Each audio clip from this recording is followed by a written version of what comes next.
What is up, guys, and welcome back to another Grimlock video. I hope you are all having a fantastic day. If you are, it's about to get even better because I am dropping my 11.1 patch Elemental Shaman PvP guide, and it's going to go over everything from baseline Shaman talents to Elemental Shaman talents, PvP talents, and when to swap them in and out.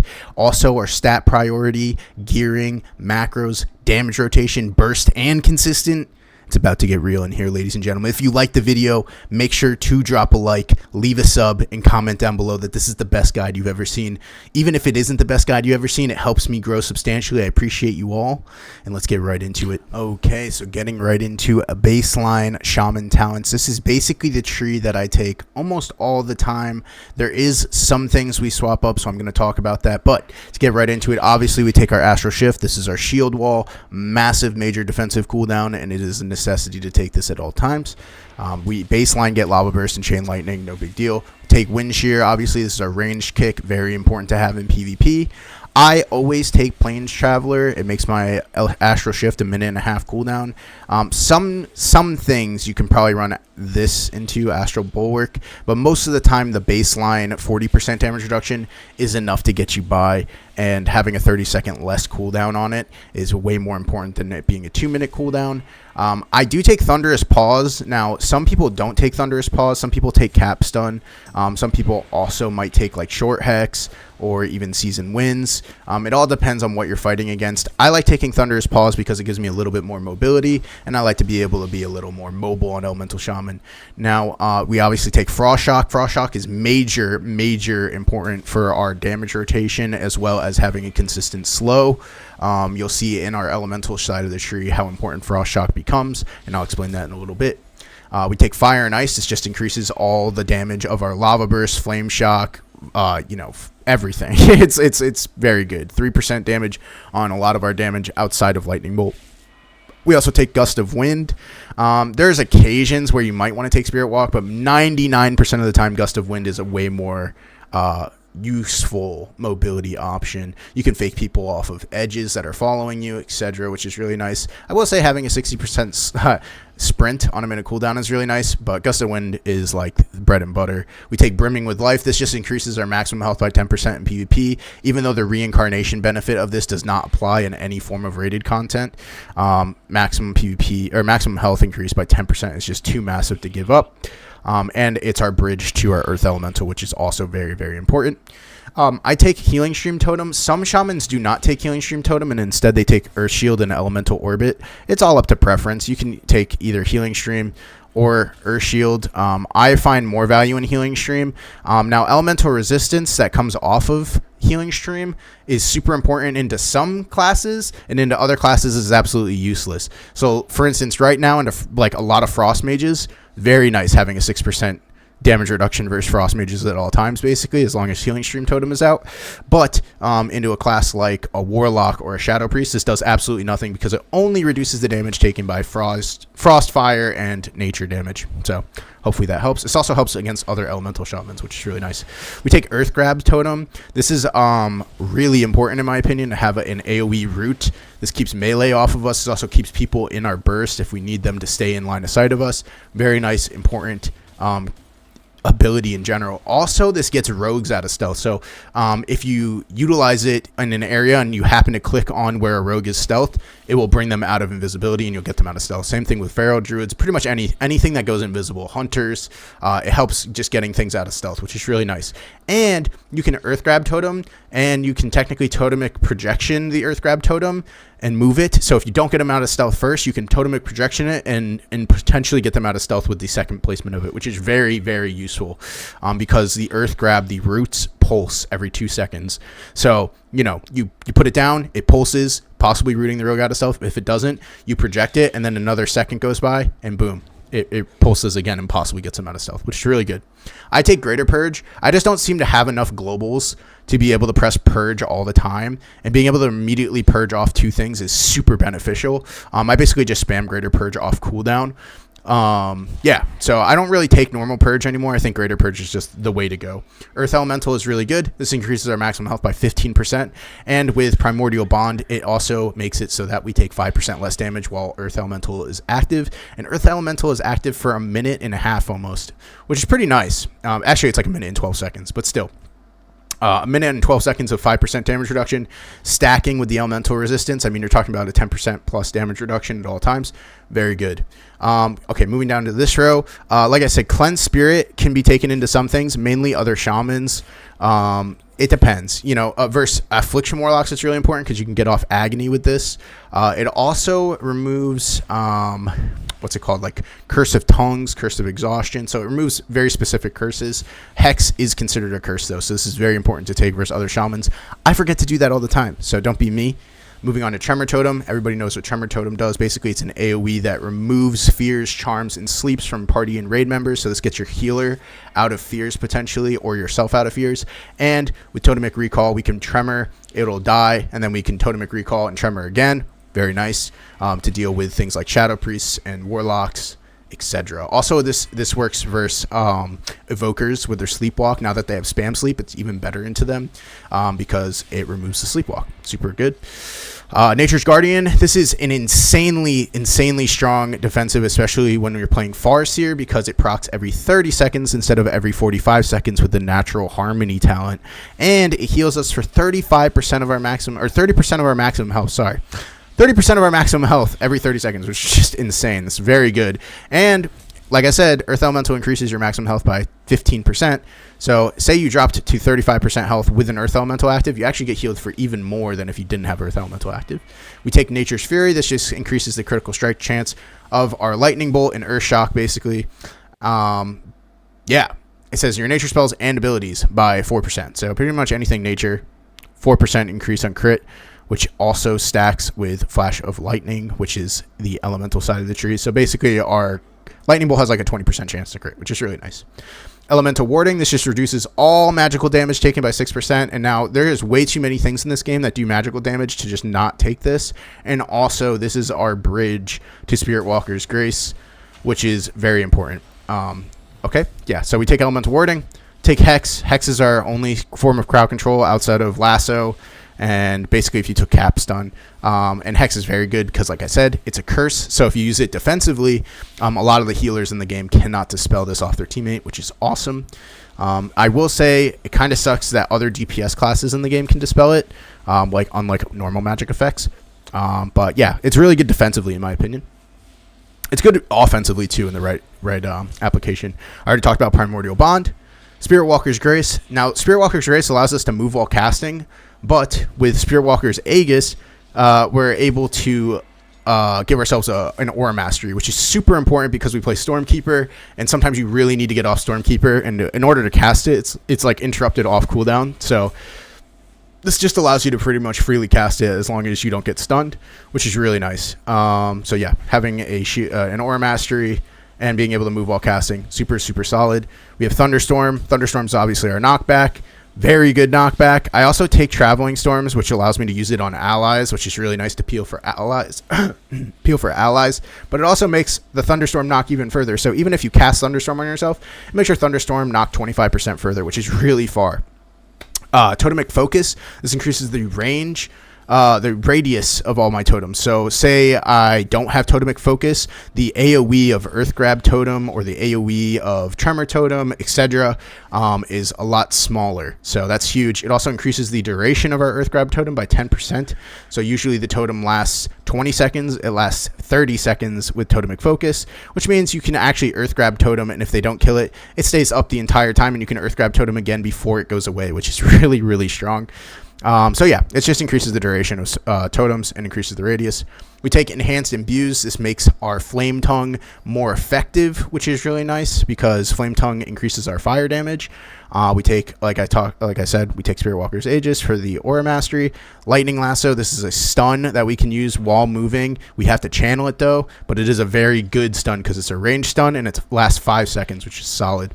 Totemic Projection. Totemic Projection is really nice and you can utilize it in specific ways, but a lot of times I totemically project Earth Grab Totems and tremor totems a lot, because sometimes I'm out of range when I press tremor and my healer will still be in a fear. You can totemic projection the tremor totem near your healer and get them out of a fear, which is really nice.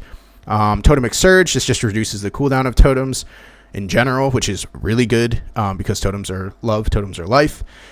I will say 90% of the time, if I'm fighting a Shadow Priest or a Warlock, I'll be taking Season Winds, because this just, in PvP, it's 10%. So it's a 20% shield wall if you disrupt Shadow twice in a row. So as long as you're keep locking out Shadow Priests or Warlocks, you basically take 20% less damage versus them. And simply you just drop Elemental Resistance for that, or you can drop Thunderous Paws for it as well. But you know, it's up to you. It's however you prefer to play. But yeah, Season Winds is really good versus specific classes. It's not that great versus Frost Mages, because a lot of times you want to be locking Polymorph. Even though it would be theoretically really good in order to take less damage from the Frost Mage, Polymorph is just too scary right now in the game with it not breaking instantly anymore. You really want to keep your healer out of that as much as possible. I will say you can probably take Season Winds versus a Frost Mage if your healer is a Resto Druid and is able to stay out of Polymorphs for a long period of time. You can probably get away with taking Season Winds pretty frequently. Moving on, the bottom row, this is super important. Yeah, like I said, we take Traveling Storms and Totemic Recall. What Totemic Recall does is basically any baseline totem, the most recently used one, you press this and it resets the cooldown immediately, which is really, really good for things like I said, Tremor Totem or Grounding Totem. Sometimes you Grounding Totem, Totemic Recall, and Grounding Totem again, and for 6 seconds, you're basically immune to magic outside of like dots and stuff like that, which is really good. Nature Swiftness, this is a must-take no matter what, whether you're Farseer or Stormbringer. Stormbringer. Must take either way, because either you're Nature Swiftnessing a Tempest into your Stormkeeper lightning bolts, or you're using this with your Primordial Wave and then Lava Bursting after, and you get 2 Ancestors to proc, which is really good. And then we take Stone Bulwark Totem, which is a huge defensive. In PvP, it's like a 4.5 million HP shield that is now non-purgeable. The very first shield is non-purgeable. The additional shields every 5 seconds are purgeable, though. But the first one is not purgeable, which is super good. It's basically like a Life Cocoon on a 3-minute cooldown, but it's a very good defensive for Elemental Shaman to have. And that basically covers our baseline Elemental Shaman tree in general. We'll be moving on to hero talents now. Alrighty, so moving into the Farseer hero talents. This is what I play 99.9% of the time. I don't really touch Stormbringer that much, because Stormbringer right now, Tempest is basically, you're just going for like one-shot, gimmicky one-shots and stuff. Farseer is way more consistent in my opinion, much more consistent, and it also increases your survivability, like I said, with Natural Harmony. Also, Earthen Communion is actually very good if you do play Earth Shield and Elemental Orbit. But yeah, Natural Harmony is just too good to pass up on, as well as the other benefits of taking Farseer.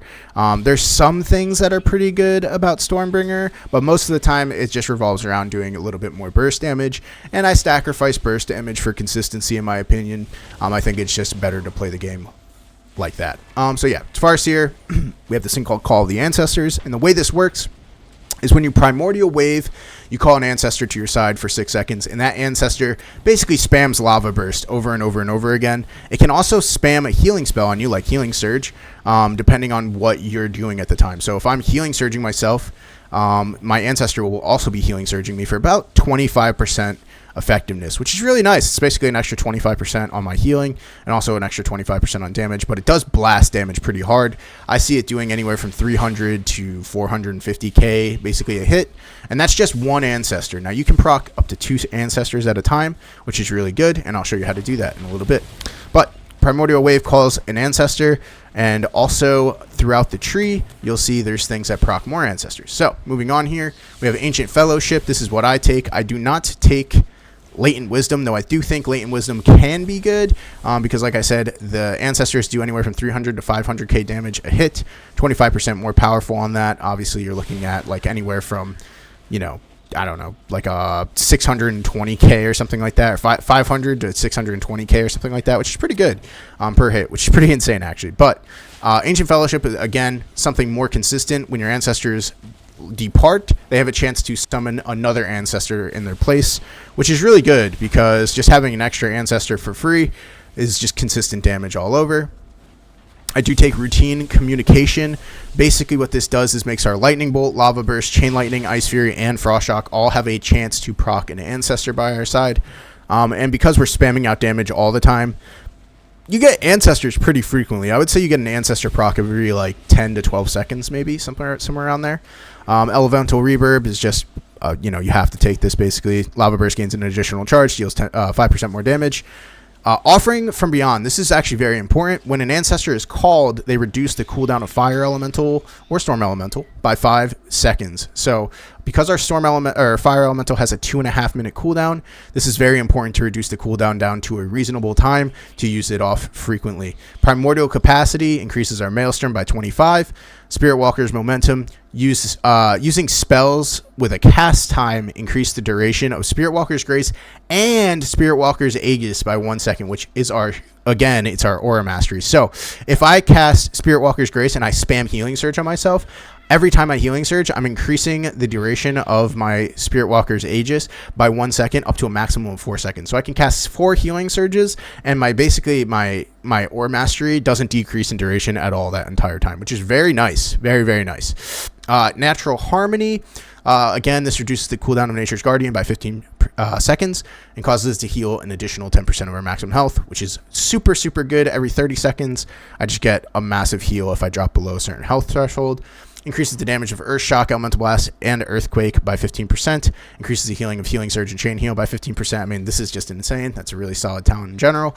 And this one is super, super important. Final Calling. When your ancestor departs, they cast an Elemental Blast at a nearby enemy. Now, this Elemental Blast that the ancestor casts does give you the Elemental Blast buff, I'm pretty sure, which is insane. Ancestral Swiftness.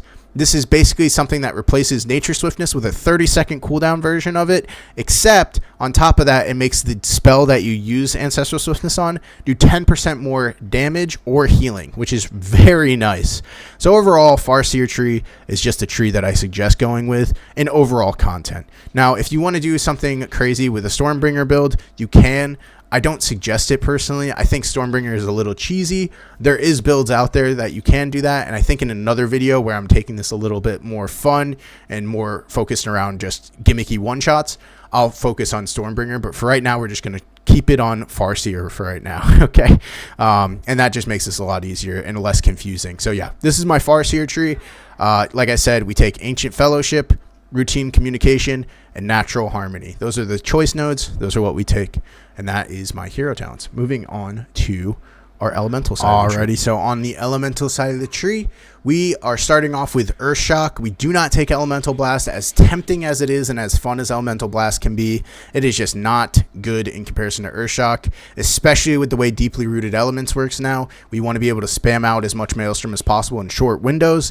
So in order to do that, we take Earth Shock because you just don't have the room to press Elemental Blast and cast 2 Elemental Blasts back to back.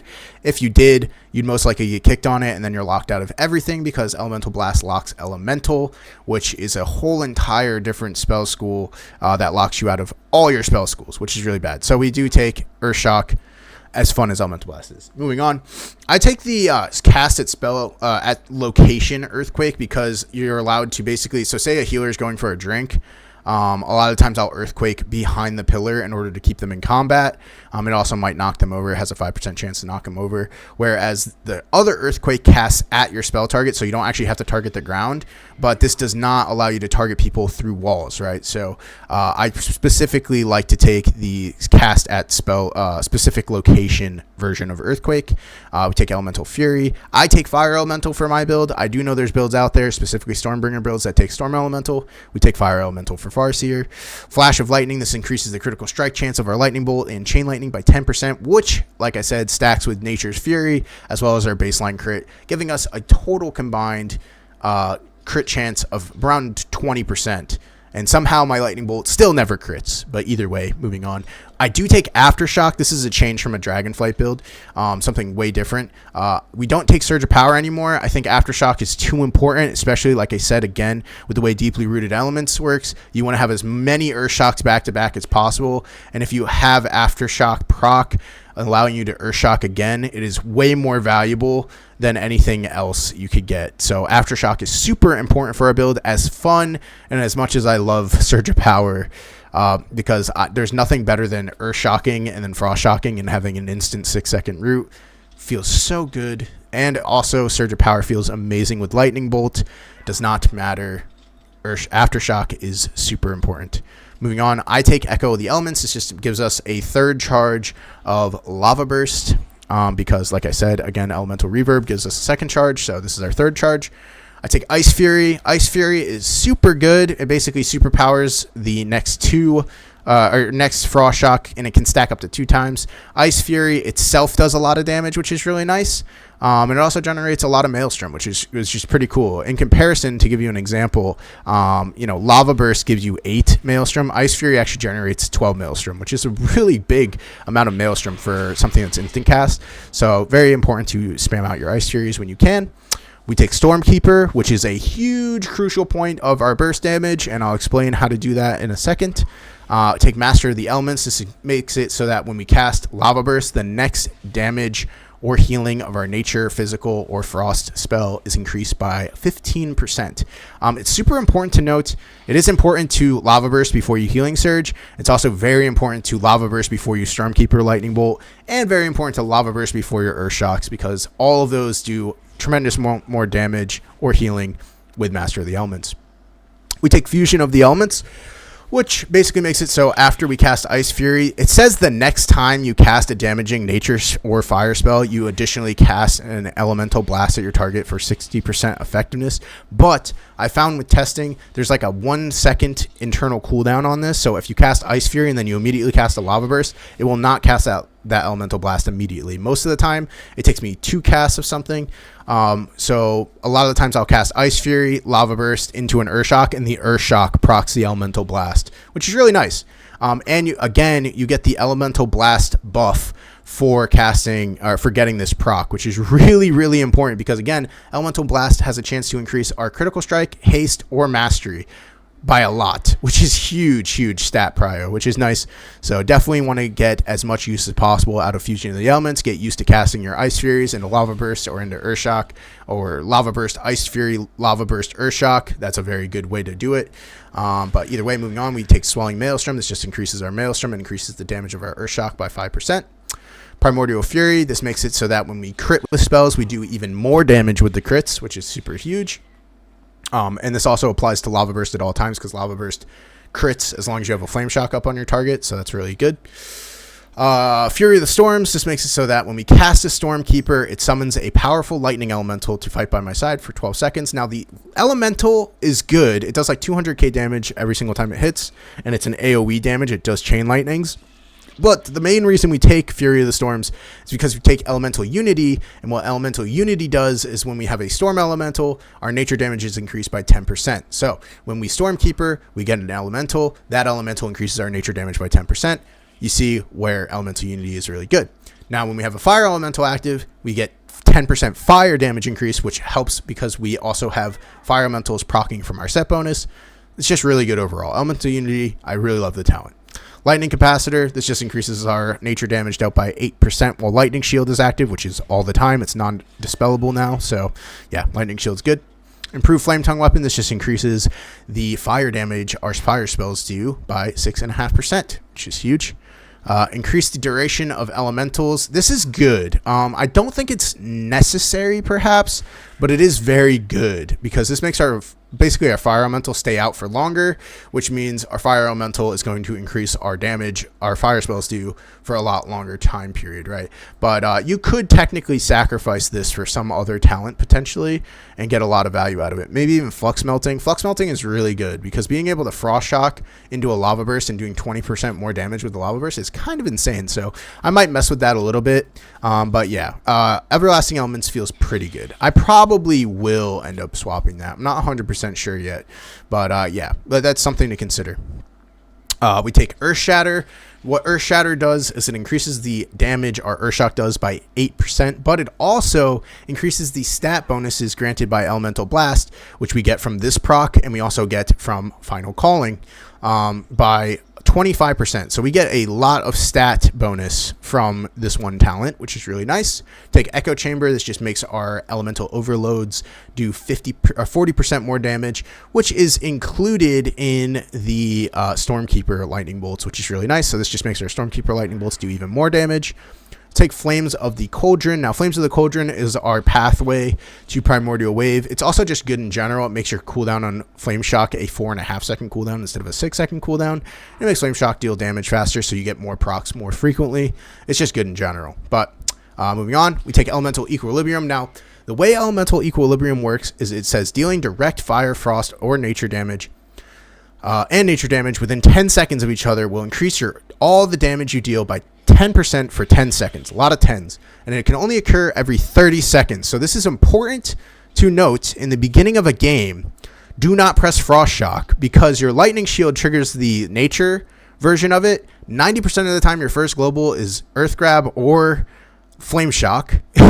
And so you've already done nature and fire. Now, if you press a Frost Shock, you immediately trigger Elemental Equilibrium and you're not doing your damage yet, right? So it's very important not to press Frost Shock early unless you intend to proc Elemental Equilibrium. Most of the time, you want your Elemental Equilibrium to proc when you press Primordial Wave because Primordial Wave is a 30-second cooldown and Elemental Equilibrium is a 30-second cooldown. So if you can make it so that Primordial Wave is what procs your Elemental Equilibrium every time, during Primordial Wave goes, you will always be doing 10% more damage. So something to note. You could even potentially say, okay, I'm about to Primordial Wave. Let me Frost Shock into Primordial Wave so the Primordial Wave itself does 10% more damage. But yes, you definitely want to line up your Elemental Equilibrium with Primordial Wave as much as possible. Super important. Ascendance. We take Ascendance, obviously. It's just really, really strong. This is basically because we take Preeminence, our Ascendance becomes basically Icy Veins, and it lasts 18 seconds, which is really nice.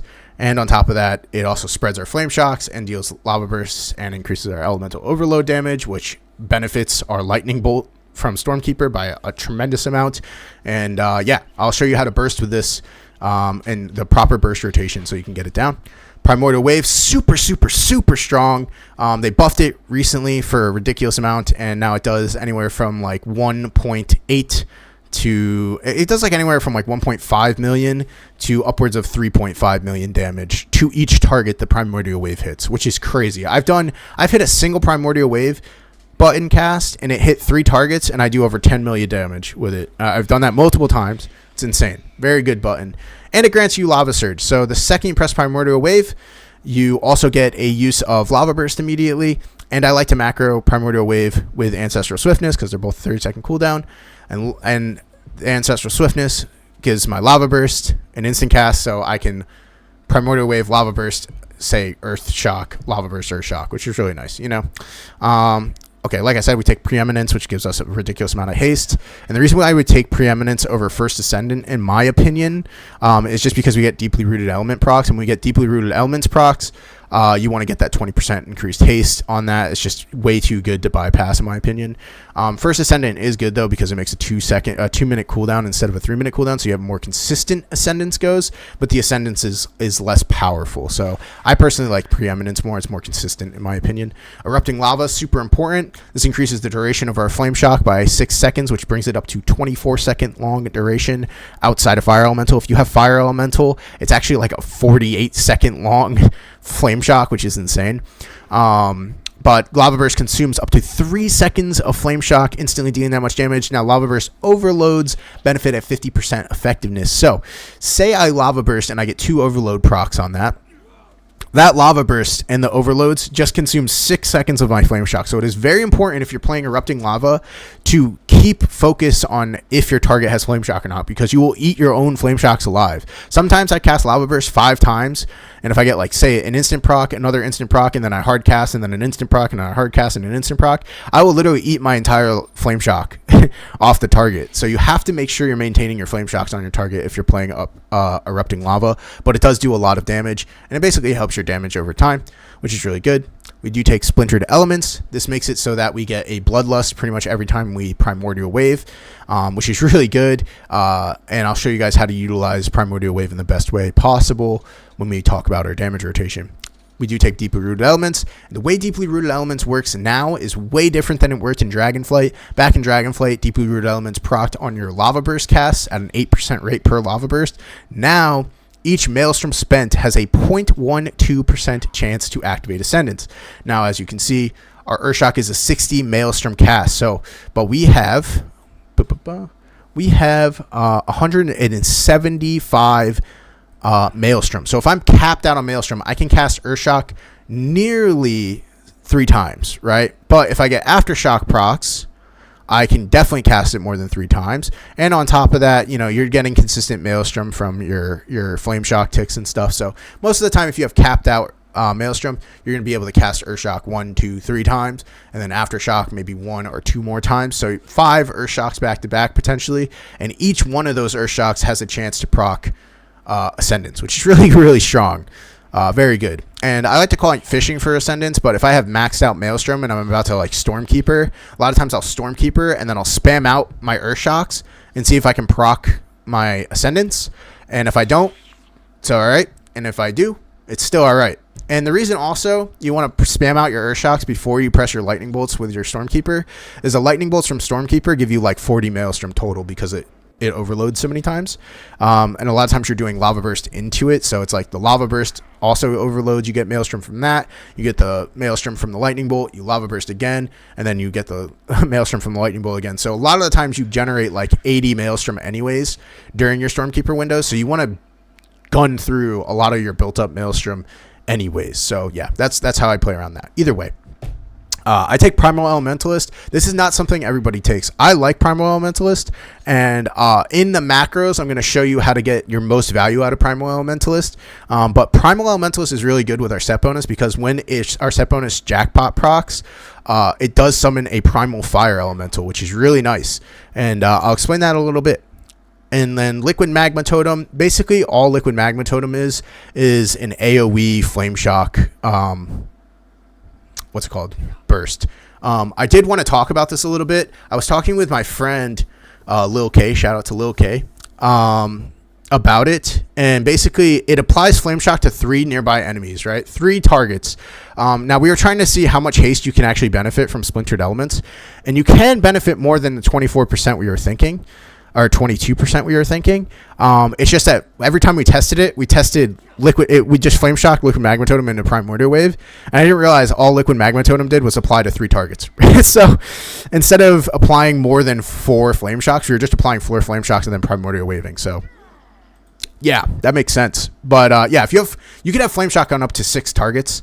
So, you know, you can actually get a little bit more haste out of your Primordial Wave. But yeah, Liquid Magma Totem, very good for reapplying Flame Shocks. It's very good for getting Flame Shocks on multiple targets in the beginning of games. And just good for overall getting Flame Shocks out. Especially because our Primordial Wave does not give us a Flame Shock anymore, which sucks. So basically, Liquid Magma Totem's our way of reapplying Flame Shock now, which is really nice. You know, I can't complain there. And that is our elemental side of the tree. Let's talk about PvP talents. Alrighty, and traveling down to the bottom right hand corner of our talents, we have our PvP talents. You can only select 3 at a time. The 3 I almost always go is Burrow, Grounding Totem, and Shamanism. Now, Shamanism is super important in my opinion because Bloodlust will share cooldown with your Stormkeeper, and it also increases the haste of your friendly target and you as well by 20%. Bloodlust is just insane in general to have, so you can't really pass up on Shamanism. I think Shamanism is too good. This is a must pick. Grounding Totem can be swapped out for some compositions, specifically something like you know, like a warrior demon hunter or something. This is really beneficial in solo shuffle where you're not guaranteed to have you know, conventional compositions you're playing against. There's a lot of lobbies I got last night where I was fighting 2 warriors at the same time, whether it was an arms warrior and a fury warrior. And yeah, so you don't play Grounding Totem versus that. There's really not a point, unless if the healer is something important, like, I don't know, like a druid where they're going to spam clone and you want to Grounding Totem that. But a lot of times you're going to be taking either Static Field Totem or Unleash Shield versus something like that, so that that you have consistent knockbacks or ways to bait out charges so that you can get a little bit of breathing room from the Warrior Menace. And then we take Burrow. Now, Burrow is a super good defensive. It's a 2-minute cooldown, and basically it's kind of like a miniature version of Ice Block, except it's actually very similar to Hunter Deterrence, actually, or like an aspect of the turtle. It's very similar to that, except yeah, it only lasts 5 seconds. So most of the time when I use Burrow, it's because my healer gets caught in a crowd control and he has no way out of it, and I don't have any way to get him out of it, so I'll Burrow, and it completely negates the fact that my healer's in a crowd control because I'm underground and I'm not being damaged during that time. So it's really good. You can rotate through Astral Wall, Astral Shift, and Burrow very frequently. And then also your Stone Bulwark Totem. So between those 3 defensive cooldowns and your Nature's Guardian, we're actually a very tanky specialization. Sometimes I won't play Burrow, and I'll play Totem of Wrath, which is a super, super strong. Every 30 seconds, you just get 15% more damage increases on your critical strike effects. So, like, if I crit, my Lava Bursts say always crit. This is basically 15% increased damage for all my Lava Bursts. There's a chance this also increases the damage of my Stormkeeper Lightning Bolt, which is disgusting as long as I crit with it, which it never happens, but either way. If I crit with it, it makes my Stormkeeper basically one-shot people. I can hit for anywhere from 3 to 5 million with just one Lightning Bolt with the Totem of Wrath, which is pretty disgusting. But yeah, I take Burrow a lot. I like the safer route. There is occasions where, like I said, you might want to take something like Static Field or Unleash Shield, but outside of that, you're pretty much always taking either Static, Totem of Wrath, Burrow, Grounding, or Shamanism. Storm Conduit, Electrocute, and Counter-Strike are all relatively trash. Counter-Strike Totem is not as good as it sounds. It's really easy to break. It dies immediately. And it just doesn't... It's very easy to notice when it goes down, and it's a completely wasted cooldown if you press it, which is really unfortunate. So a lot of the times, Counter-Strike Totem is useless. It can be good, theoretically, but it's very useless in my opinion. And then Electrocute... again, because we take Greater Purge, basically this is, it does 300k nature damage over 3 seconds, so it's 100k DPS every 12 seconds. It's just trash.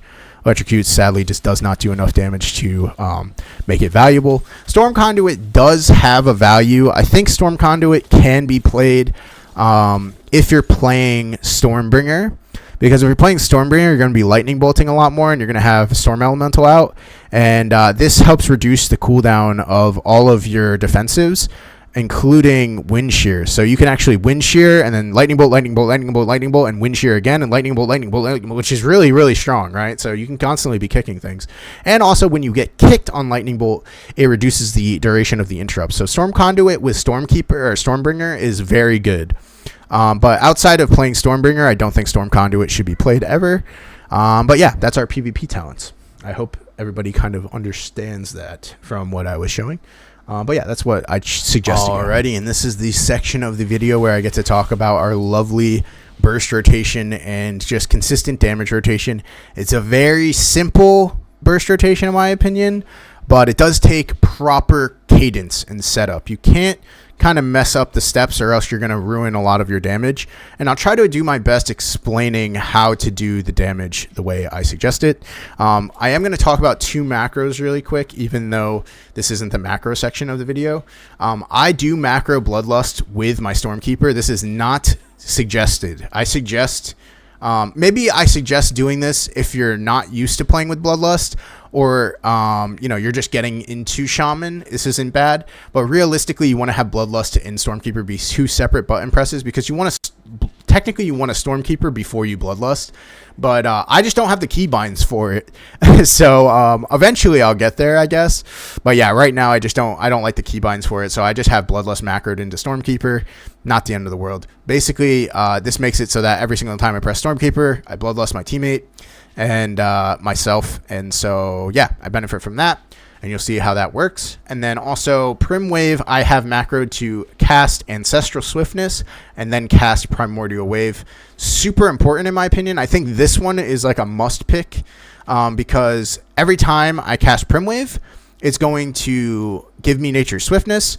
And the way our Farseer talents work is with Call of the Ancestors. When you Primwave, you get an Ancestor. And then also when you Ancestral Swiftness, you also get an Ancestor, right?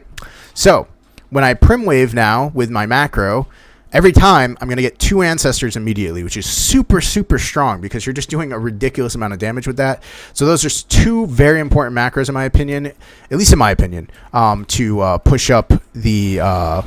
what's it called? Push out the damage. And yeah, you can see I'm ranked 21 in North America. This has worked for me perfectly fine. I'm 2,200 in threes, and I've only played 100 games. So, I mean, I feel like I've done a pretty good job so far with doing this. And like I said, I don't suggest doing the Bloodlust thing, but either way, that's how I do it.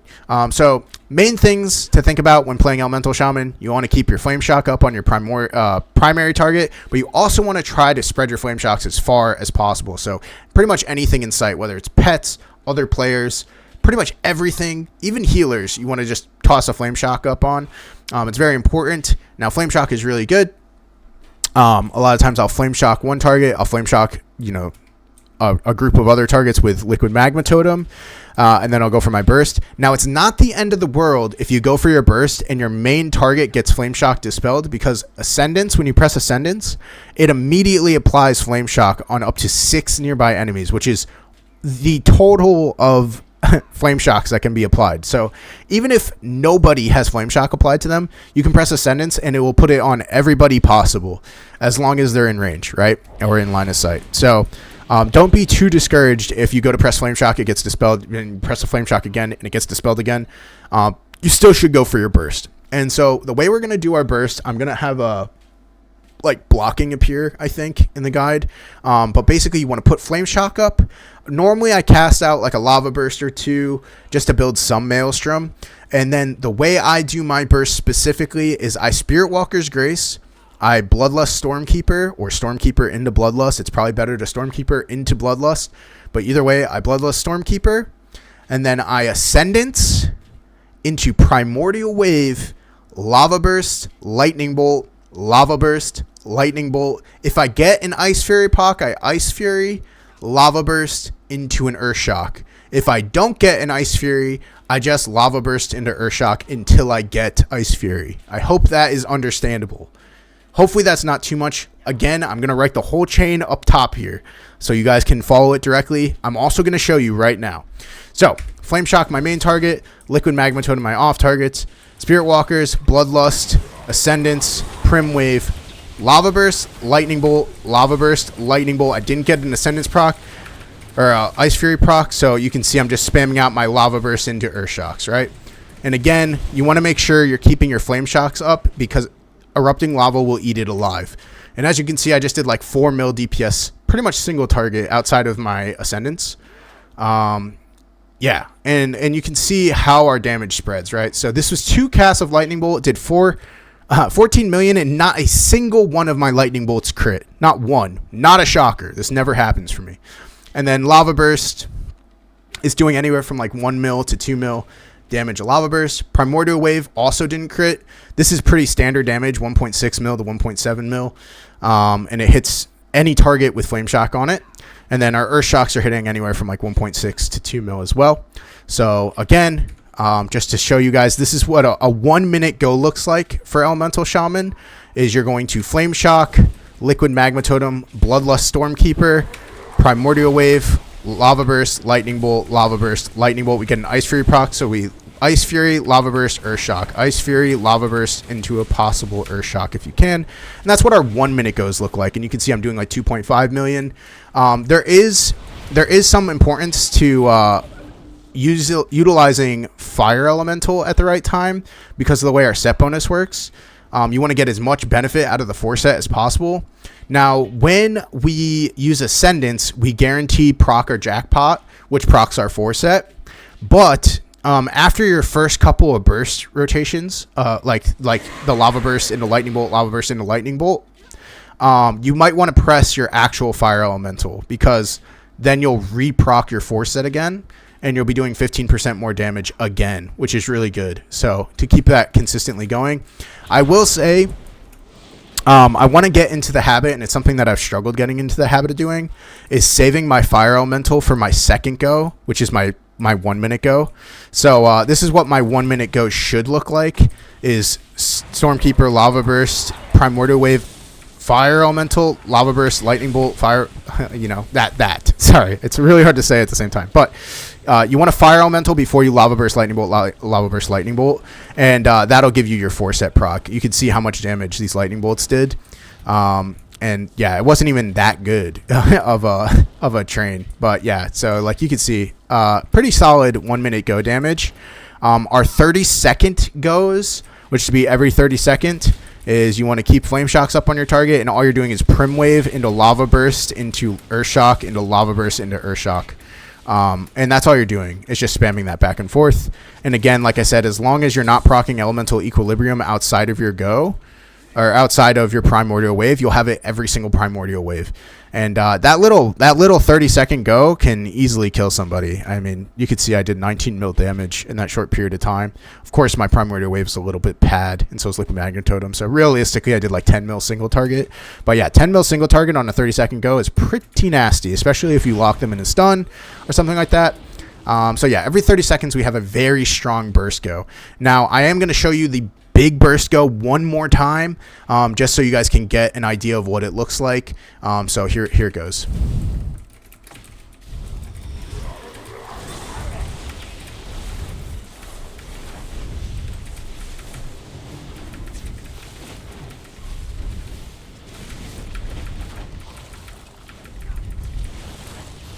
That's it. And you can see we did like almost 5 million DPS. 2 casts of Lightning Bolt. I actually crit one that time for 7.3 mil. But yeah, that is exactly how you want to do your burst goes pretty much every time you can. That would be the ideal burst rotation right there. Now, it does get tricky when stuns and stuff like that get involved, or just any form of crowd control when you go to burst gets involved. But if you are locking down your kill targets or off targets and stuff when you go to burst, that is exactly what your burst looks like, and it is disgusting. You will wipe people off the face of the earth in no time. And like I said, during our 1 minute goes, something that is very important rotationally is in between your goes, you're going to be building up your Maelstrom. And a lot of the times you end up capping out your Maelstrom or getting really close to cap. I'm just going to cap it out really quick just to kind of show you guys what I mean. Just to kind of show you where you should be with your 1 minute go, you know.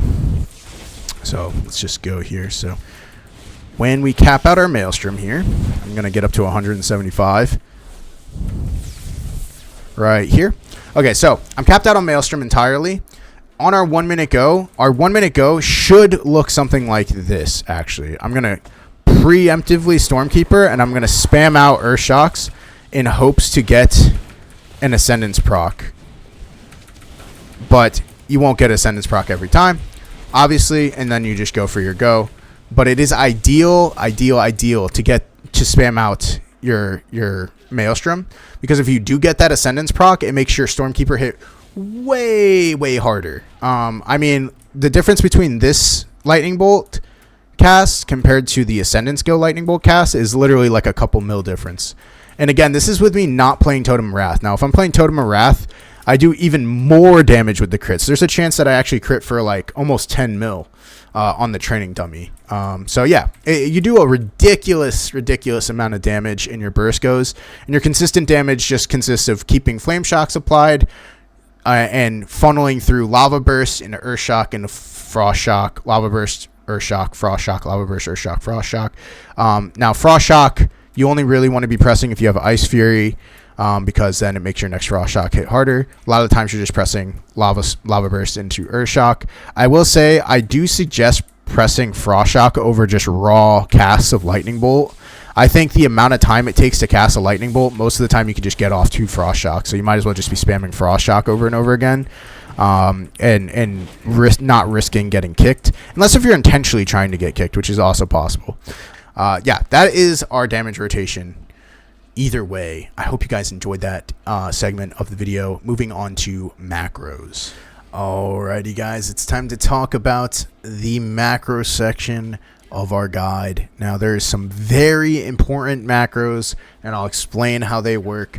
One, like I said, this isn't the most important macro. It's probably not a macro some of you guys will use. In my opinion, it's not worth using, but I just have a very bad problem with my keybinds, and I can't figure out where I can comfortably fit in Bloodlust.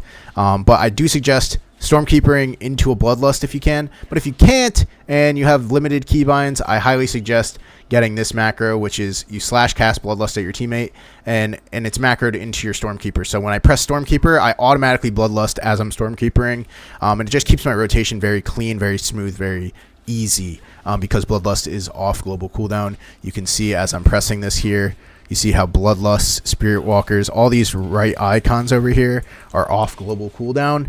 That just makes it so that I Bloodlust right before a Stormkeeper, which is good and bad, because there's times where I go to press my Bloodlust and my Stormkeeper and I get interrupted on the Stormkeeper, and then 4 seconds of my Bloodlust is just wasted because I'm locked out of Stormkeeper. I mean, it's not wasted because I can still press Lava Burst, but still, the point is you want to get the benefit of Bloodlust with your Stormkeeper as much as possible. Either way, moving on, that macro matters a lot. Another macro that I think is super important, this one, if you don't take anything else from this video, take this one macro from this video. It makes playing Farseer, Elemental actually doable, in my opinion. But basically what it does is all I have is slash cast Ancestral Swiftness, slash cast Primordial Wave in the macro. It's that easy. And basically what it does is it automatically uses Ancestral Swiftness as you cast your Primordial Wave, and then the next Lava Burst comes out instant, and also you get the Lava Surge proc from Primordial Wave. You get 2 instant cast Lava Bursts from this, and on top of it you get double Ancestors immediately with one button press, because you get the Ancestor from Primordial Wave, and then you get the Ancestor from Ancestral Swiftness. So in one button press every 30 seconds you have 2 Ancestors blasting off for you. Super good. It makes the rotation way cleaner on 30-second goes. Highly suggest macroing this if you don't already have it macroed. It just feels way cleaner to play like this. And then a very important, very little known macro, I think it's super good right now. It's slash cast Lava Burst, slash cast Meteor, slash pet attack. Again, all these macros will be in the description below. This one is very, very important for Elemental Shaman right now with the way our jackpot works. Basically, and this also works only because of Primal Elementalist. But when our jackpot procs, it procs a Primal Fire Elemental for 3.5 seconds in PvP. Very minimal time, right? But that Elemental has Meteor because it's a Primal Ele. What this macro does is, as I'm spamming Lava Burst, because it's the most pressed button I have in the game, as I'm spamming Lava Burst, it automatically casts the Meteors summoned it automatically casts the Fire Elemental's Meteor.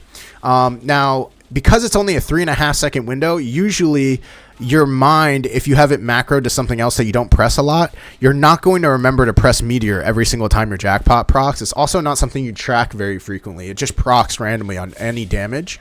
And so to give you an example of this, because every single jackpot elemental that comes out has a refreshed cooldown of Meteor, right? So this is insane. So to give you an example of this, Ascendance automatically procs jackpot, right? So when I Ascendance, it's going to summon an elemental for 3.5 seconds, and with that elemental, I will be able to cast Meteor right off the rip, right? But to give you an example of this, I'm going to press Fire Elemental right after the Jackpot Elemental goes away, and I'll have another Meteor to press, right? So here we go. So ready? I'm going to Ascendance. I Meteor. You can see it come down. And then look at 2 seconds later, this Elemental will disappear. 1, okay, 2, there. So Elemental disappears. I cast another Elemental, new Meteor. Another Meteor appears, right?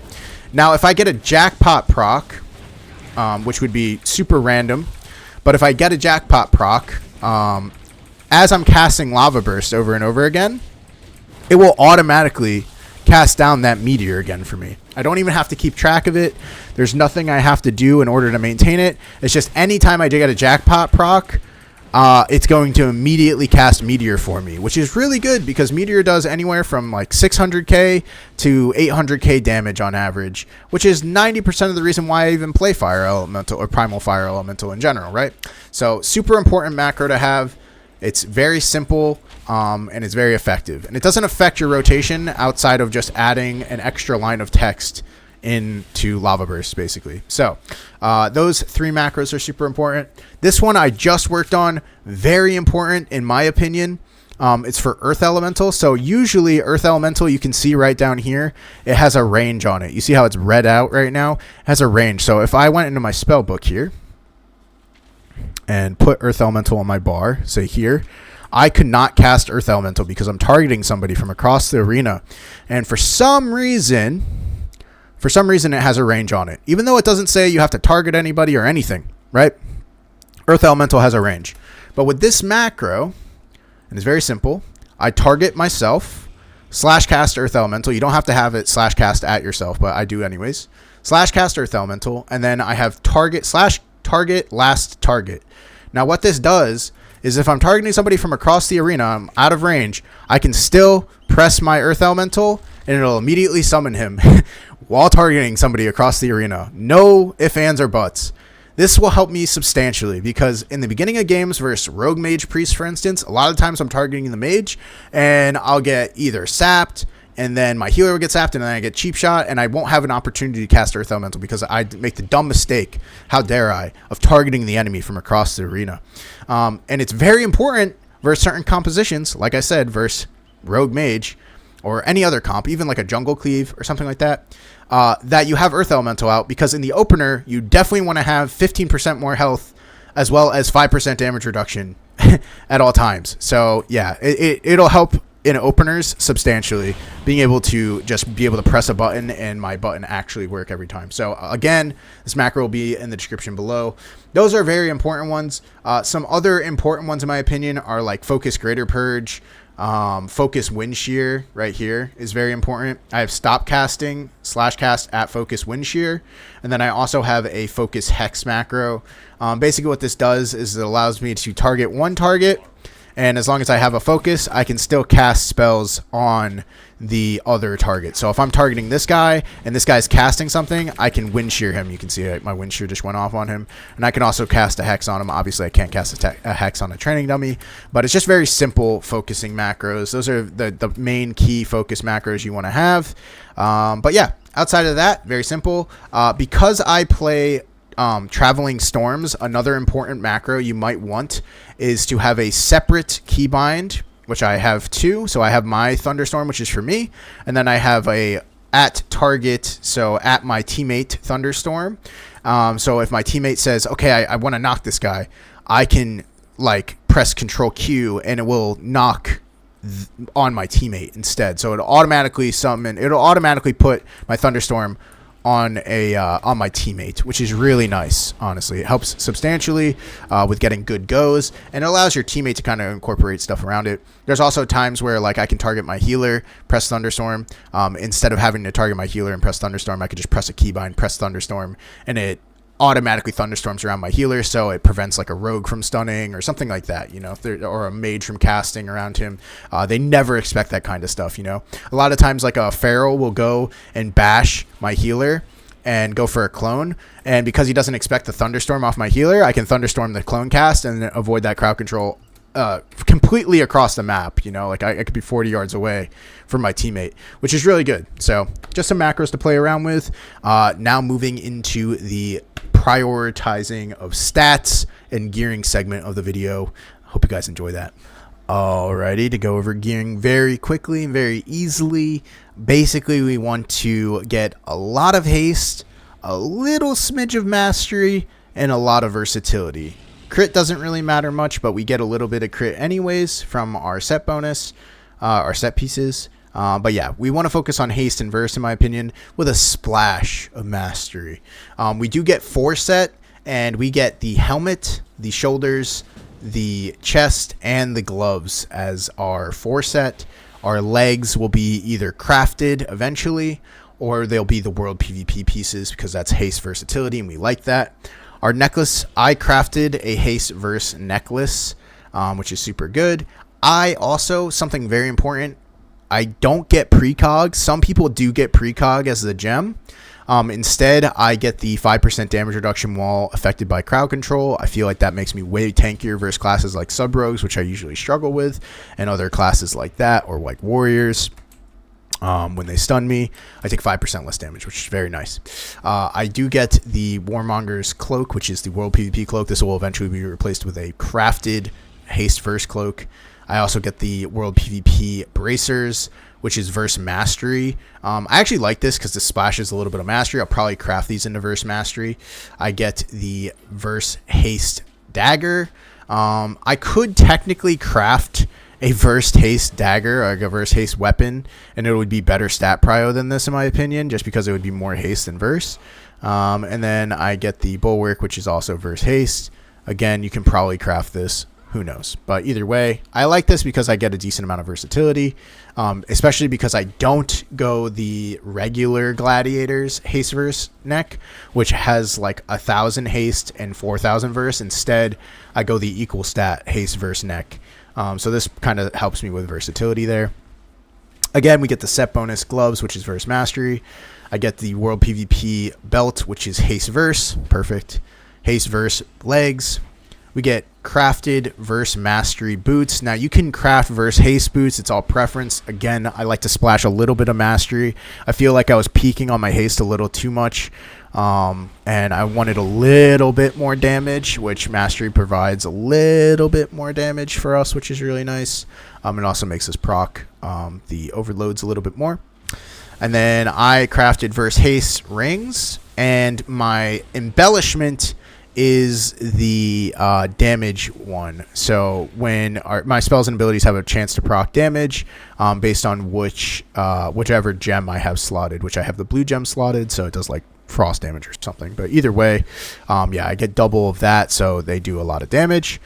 And then I get, obviously, you want to get the proc trinket. You don't want to get the active trinket, even though the active trinket shares a cooldown with Lust, and it sounds really fun. And it shares a cooldown with Stormkeeper. I think the proc trinket is just higher value overall. And obviously our medallion. If you're playing adaptation, guys, just adapt. Grow into a medallion player. Adaptation is not good. I don't think it's ever been good. Okay, that's a lie. There has actually been one time in existence where it was good, and it's good when Windwalker monks are good, because every single leg sweep pretty much, or every single other leg sweep, you have a trinket for it. But even then, it's very bad. So I highly suggest playing Medallion for all you newer PvPers out there. Now going over enchants, something I don't even have maxed out really. You want to get gold enchant of Burrowing Rapidity on your cloak. You want to get Crystalline Radiance on your chest, which gives us the most intelligence possible. I want to get 1,000 speed on my bracers, which, yeah, is just max speed. Scout's March, gold. And then legs, you want to get the 930 intel, almost 900 stam enchant for legs. And for our weapon, we want to get, we want to get Authority of Radiant Power, which is our primary stat proc, and it also does a little bit of damage. And then we want to I get Mastery enchants for my rings. Now you could get Verse enchants, and you can also go for Haste enchants. All three options are viable and good. I might swap them for Verse enchants just to get a little bit more Verse. I'm really close to hitting that 16,000 mark, and this would get me almost there. So yeah, I might swap them for Verse instead of Mastery. I might get more value out of that.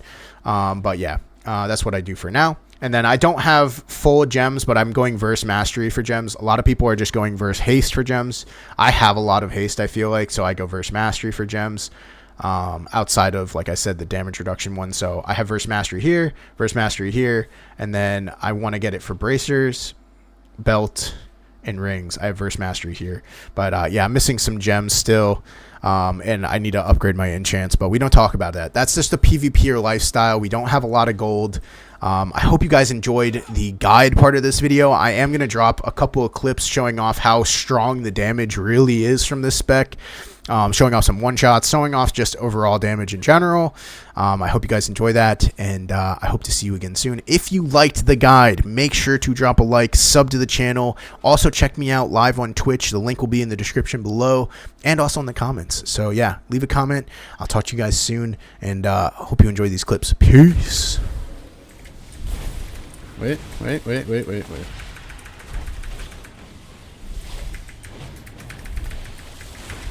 Oh my god. I did 2 mil DPS that whole game, by the way. Okay. They're tossing. Big damn. Maybe? Maybe? Maybe they don't kill me through this. Thoughts? I get clone?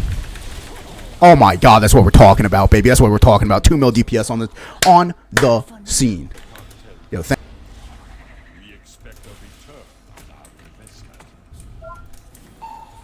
oh, fuck. I didn't mean to press fucking thing, bro. I'm so bad at this goddamn game. Oh, I'm double bad at this fucking game. Please just one-shot an opener. Let me live my life. That's what I like to see. That's what I like to see. I already had walled, so... Okay, I'll press wall.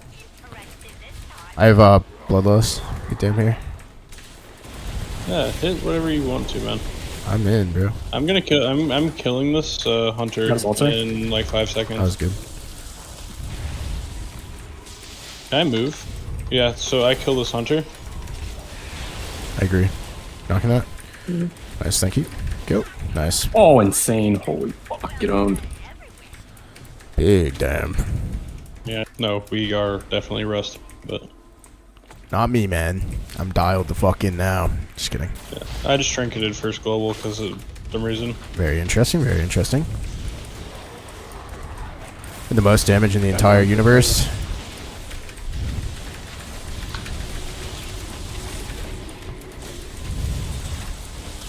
Okay, Fear's defensively, that's crazy. His wall's almost over, by the way.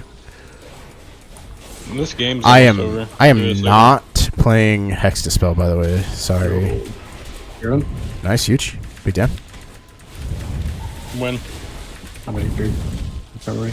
I got kicked. Fuck. I get it. Late there. Good.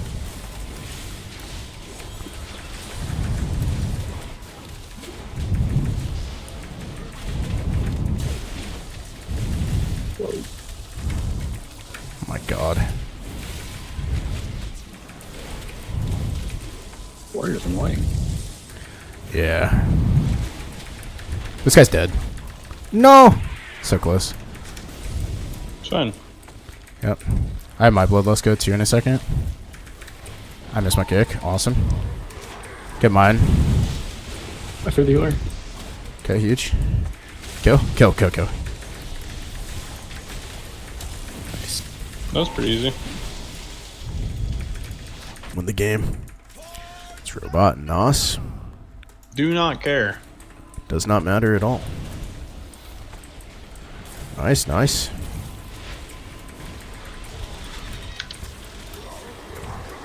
Stunned.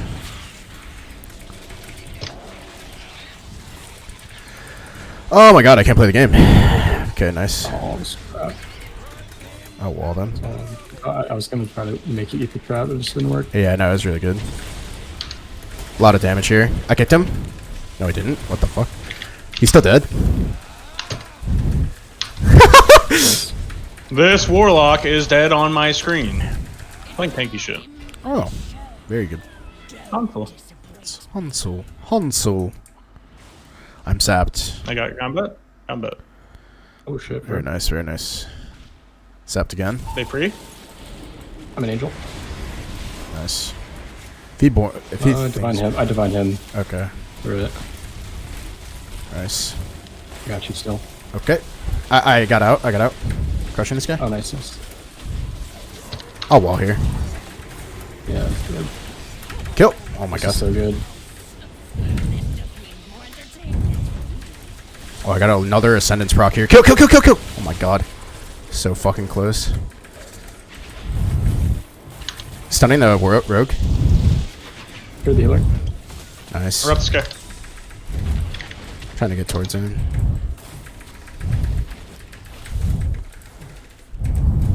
I root him here. I root him here. I root him Trigger here. burrow, trigger burrow. Nice, insane. I'm MC'd. I'm MC'd. They're gonna set up off. They are gonna set off. Oh. Yeah, you gotta. I grounded. Okay, okay. Fine. That's fine. Rogue's in your E. It's fine. I want to run. Yeah. I want to walk. I want to walk at them. I'm in combat still.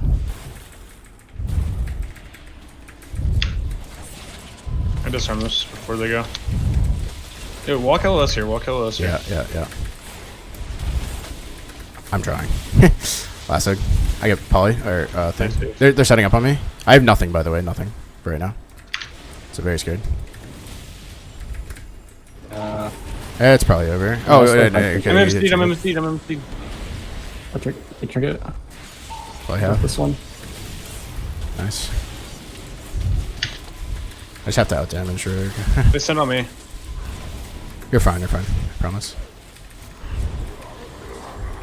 Dude, we need to connect Yeah, here. yeah. This one. So much damage here, so much damage Big here. healer. Kill! Oh! Bang! Oh my god, baby, let's fucking go!